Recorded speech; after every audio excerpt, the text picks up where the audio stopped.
Apa kabar pemirsa, menemani waktu Anda, redaksi BCN hadir dengan berita-berita yang aktual, berimbang, dan terpercaya. Bersama saya Birizal, inilah redaksi BCN selengkapnya.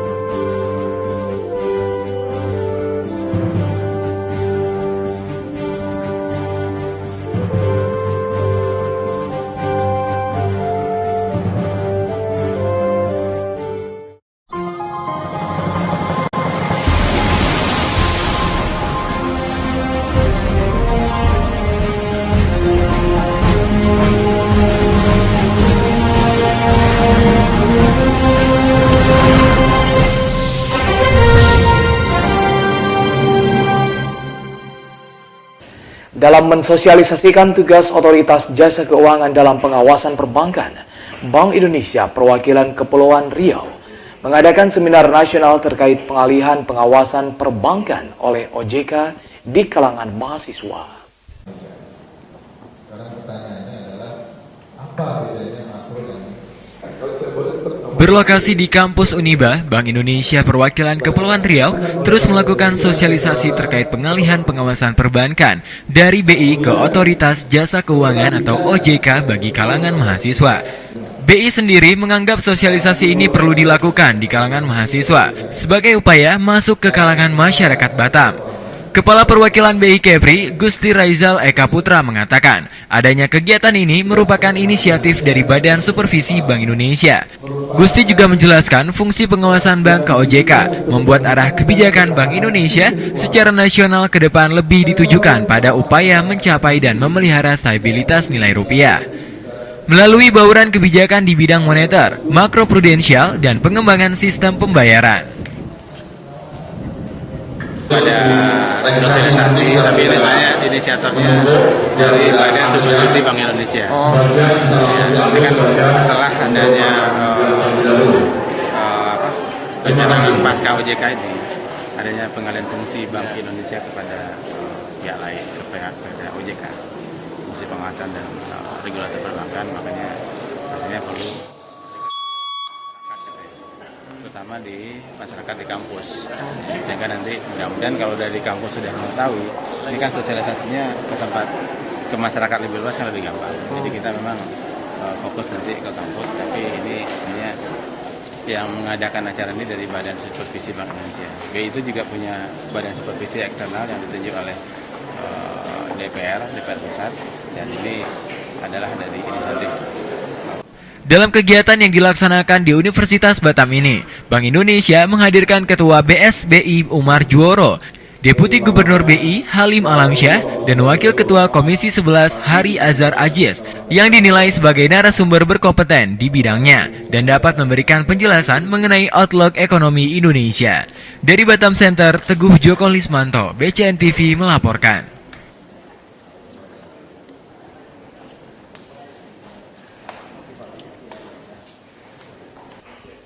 Majelis Kebangsaan Pancasila Jiwa Nusantara menolak keras demokrasi sebagai azas. Hal tersebut disampaikan dalam Deklarasi Kebangsaan Pancasila Berdaulat Bangsa Selamat di lapangan DPRD Kota Batam pekan lalu. Acara tersebut juga dihadiri oleh Slamet Subianto selaku pimpinan Majelis Kebangsaan Pancasila Jiwa Nusantara.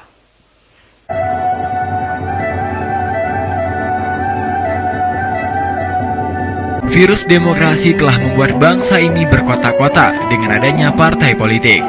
Bangsa ini hanya memiliki satu bendera, yaitu merah putih. Seperti yang diucapkan Slamet Subianto pada upacara Deklarasi Kebangsaan Pancasila Berdaulat Bangsa Selamat yang digelar di lapangan DPRD Kota Batam pekan lalu. Pada kesempatan itu, Slamet Subianto menyerahkan pataka kepada Dedi Supriyadi sebagai pimpinan Majelis Kebangsaan Pancasila Jiwa Nusantara wilayah Kepri.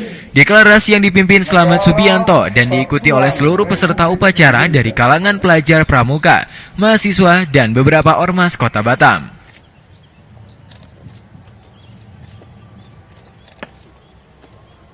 Bangsa ini sudah sekian lama kondisinya sakit. Kenapa? Karena bangsa ini sudah melupakan jati dirinya, yakni Pancasila. Maka itu apel pada hari ini ingin mengajak seluruh komponen anak bangsa agar mari bersama-sama kembali kepada Pancasila. Mari kita sama-sama tegakkan Pancasila, dan kita berharap mudah-mudahan Allah juga akan mengizinkan dan meridhoi kita sehingga Pancasila ini bisa berdaulat di negerinya sendiri. Anehnya, di tengah-tengah upacara deklarasi kebangsaan tersebut tidak tampak satupun anggota DPRD Kota Batam yang hadir. Begitu juga wali kota dan wakil wali kota Batam. Padahal upacara tersebut digelar di depan kantor DPRD Kota Batam. Saat dikonfirmasi, Ketua Pelaksana Ayi Aprianto mengatakan semua pihak telah diundang, termasuk wali kota dan anggota DPRD Kota Batam. Persatuan dan Kesatuan Indonesia.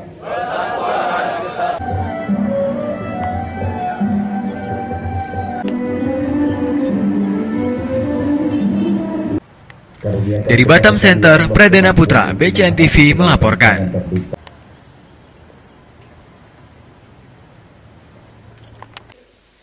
Aksi maling kian nekat. Lokasi di Jarah sudah mulai memasuki wilayah publik. Pengurus Masjid Raya Batam Center menangkap seorang pemuda yang tertangkap basah sedang melakukan aksi pencurian. Modusnya berpura-pura ikut sholat berjamaah dan mendadak pelaku meninggalkan rakaat sholat untuk mencuri. Banyak itu, sementara orang yang nanya-nanya di sini. MI ditangkap jemaah sholat zuhur karena diduga hendak mencuri tas di Masjid Raya Batam Rabu siang. Gerak-gerik MI ternyata sudah dicurigai oleh petugas kebersihan Masjid Raya Amin. Kecurigaan Amin pun terbukti saat pria yang mengaku tinggal di dapur 12 Batu Aji itu hendak sholat. Amin melihat pelaku mendekatkan tas miliknya ke tas korban. Saat sholat memasuki rakaat kedua, pelaku langsung menyudahi sholatnya dan menuju ke tas yang akan dicuri. Jelas Amin selaku petugas Masjid Raya Batam. Awalnya itu kan pas ajan ini, pas mulai sholat dia duluan udah naik, saya belakangan ini. Jadi pas saya pun ikut sholat, tapi saya udah tengok gerak-geriknya ini sudah mencurigakan. Jadi saya pun gak jadi sholat. Jadi awal tas dia ini jauh dengan yang punya bapak ini. Jadi dia usahakan bagaimana biar dekat sama yang tas yang punya bapak itu, biar dekat gampang diambil. Tapi sempat seleten tas bapak itu udah dibuka. Karena dia nampak saya, dia turun ke bawah lagi. Sholat ini belum selesai nih. 2 rakaat langsung dia turun. Dia turun, saya tangkap dia. Kemana kamu? Dia bilang sama saya, tadi saya kentut, jadi saya mau ambil wudhu ulang lagi. Tapi tas dia masih di atas. Jadi dia mau menghindar gitu, biar saya nggak tangkap gitu. Awalnya dari situ. Berapa orang bang pelaku bang? Satu orang bang? Satu orang. Itu tadi sekitar pukul berapa bang? Tadi jam 12.20. Pelaku kemudian langsung diamankan di pos security. Awalnya, ia tidak mengakui jika dirinya hendak melakukan pencurian. Tetapi setelah dibujuk dan akan dilepaskan, ia baru mengakui perbuatannya. Untuk itu, pelaku, korban, dan kendaraan pelaku diamankan di Polsek Batam Kota untuk dilakukan pengembangan lebih lanjut.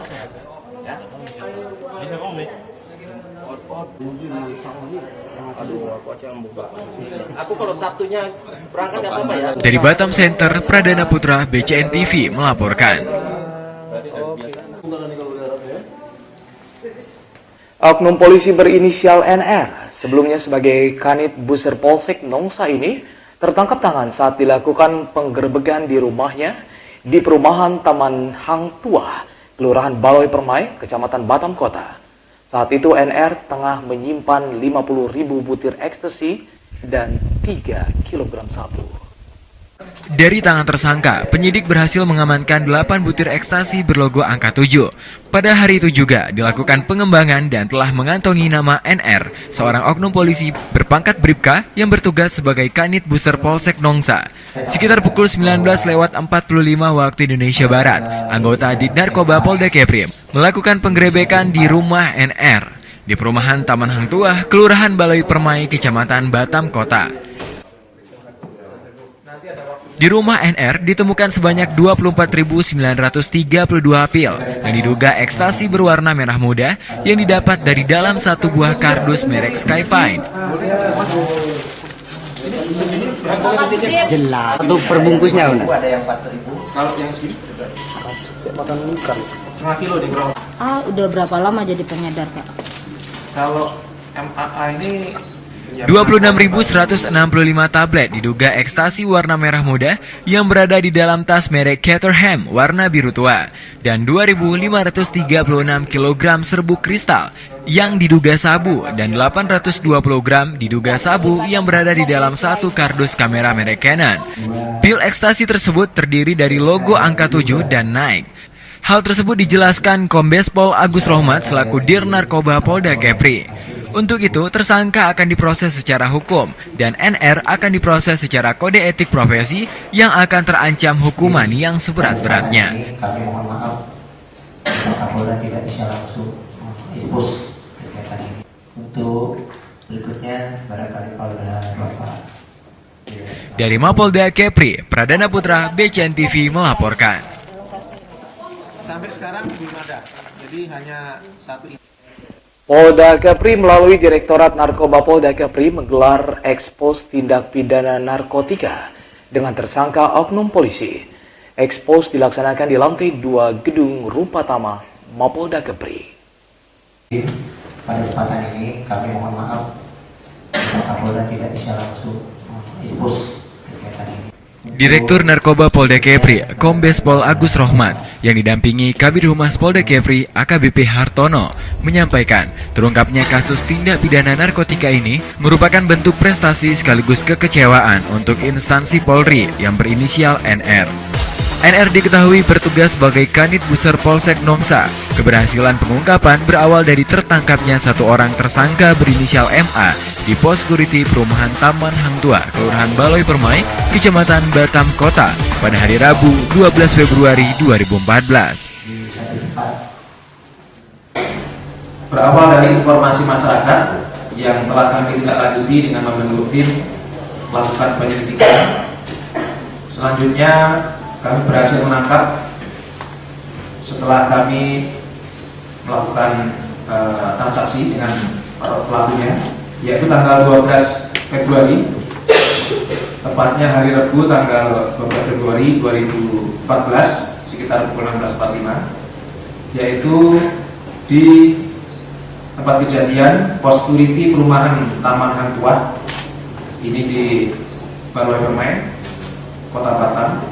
Berhasil kami tangkap seorang pelaku berinisial MAA alias Al bin M. Ia adalah kelahiran Timbilan Riau 10 Desember 84, laki-laki. Yang bersangkutan kami tangkap dengan barang bukti yaitu sebanyak 1 bungkus rokok Sampurna Mile yang berisi 8 butir diduga ekstasi warna pink. Kemudian ada handphone dan sepeda motor yang digunakan serta KTP yang bersangkutan. Kedua tersangka dikenakan pasal 114 ayat 2 dan atau pasal 112 ayat 2 dan atau pasal 137 huruf A dan B Undang-Undang Republik Indonesia Nomor 35 Tahun 2009 tentang narkotika, atau pasal 60 ayat 5 dan atau pasal 62 Republik Indonesia Nomor 5 Tahun 1997 tentang psikotropika, dan atau pasal 196 dan atau pasal 197 Undang-Undang Republik Indonesia Nomor 35 Tahun 2009 tentang kesehatan, dan atau pasal 3, pasal 4 dan pasal 5 Undang-Undang Republik Indonesia Nomor 8 Tahun 2010 dengan ancaman hukuman mati atau seumur hidup. Dari Mapolda Kepri, Pradana Putra, BCN TV melaporkan. PT Hino Motor Sales Indonesia atau HMSI dan PT Roda Mas Makmur Motor atau RMM, dealer resmi Hino untuk Batam, melakukan peresmian fasilitas 3S, Sales, Service, dan Spare Part. Acara ini dihadiri oleh Presiden Direktur HMSI, Toshiro Mizutami, dari Jepang. Peresmian juga dilakukan dengan memperkenalkan dua varian terbaru dari Hino, yaitu jenis truk dan mikrobus.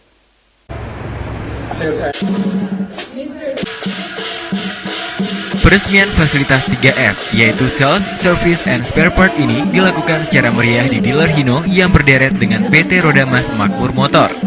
Fasilitas 3S yang didirikan di Batam ini terdiri dari Sales, Service, dan Spare Part. Showroom Hino ini dinyatakan oleh Hino sudah sesuai dengan standar Hino agar dapat meningkatkan pelayanan kepada konsumen Hino di Kepulauan Riau, khususnya Batam.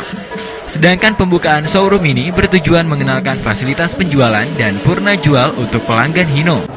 Dalam kesempatan tersebut, Santiko Wardoyo selaku Sales and Promotion Director mengatakan bahwa saat ini selain dibuka showroom juga diperkenalkan dua varian terbaru dari Hino, yaitu peluncuran Hino Prestigo yang merupakan mikrobus 4 roda, dan satu lagi variannya yaitu peluncuran Hino Ranger atau truk yang mempunyai kapasitas mesin 235 PS.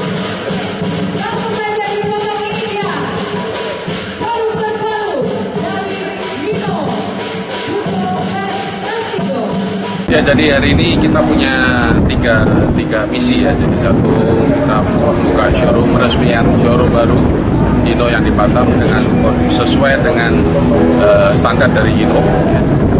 Kedua, kita juga melaunch dua produk, ya. Satu Prestigo mikrobus sama satu lagi FG235 CS, ya. Truk yang khusus untuk kargo. Dan yang ketiga, kita menginformasikan adanya Total Support. Total Support adalah satu aktivitas dari Hino yang lebih banyak ditujukan untuk customer Hino, sehingga customer Hino itu bisa merasakan benefit dari penggunaan truk Hino.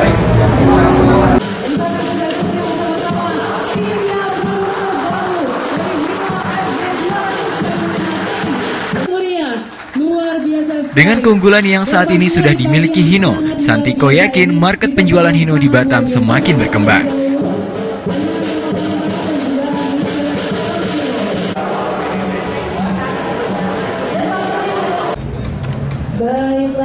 Dari Baloi, Teguh Joko Lismanto, BCN TV melaporkan.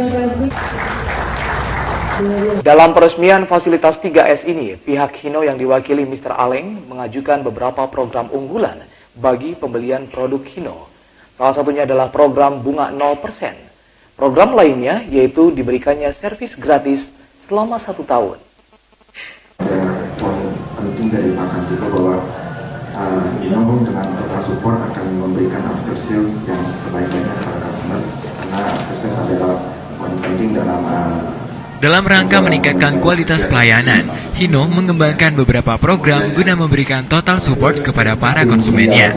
Selain melakukan berbagai pelatihan kepada mekanik dan salesman dealer pada bulan Juli 2013 silam, kini PT HMSI meluncurkan program servis gratis atau free service program.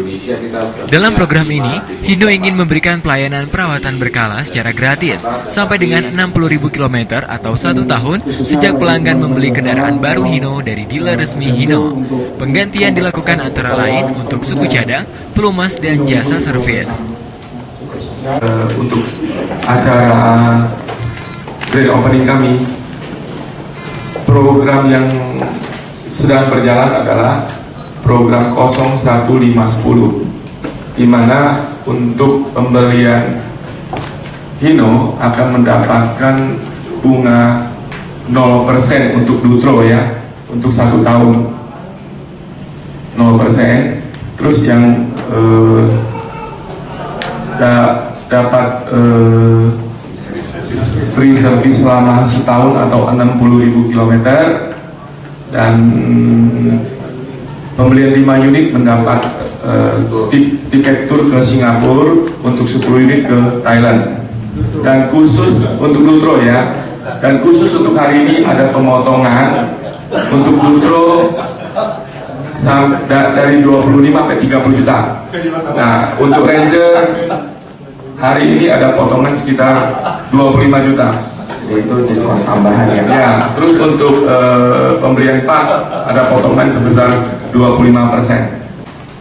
Saat ini, Indonesia mempunyai 140 jaringan penjualan, 220 bengkel, dan lebih dari 2.100 toko suku cadang asli yang tersebar di Indonesia. Dengan didirikannya fasilitas 3S, diharapkan agar pelayanan kepada pelanggan lebih baik lagi. Nah, ini bagaimana kita mensiasatinya.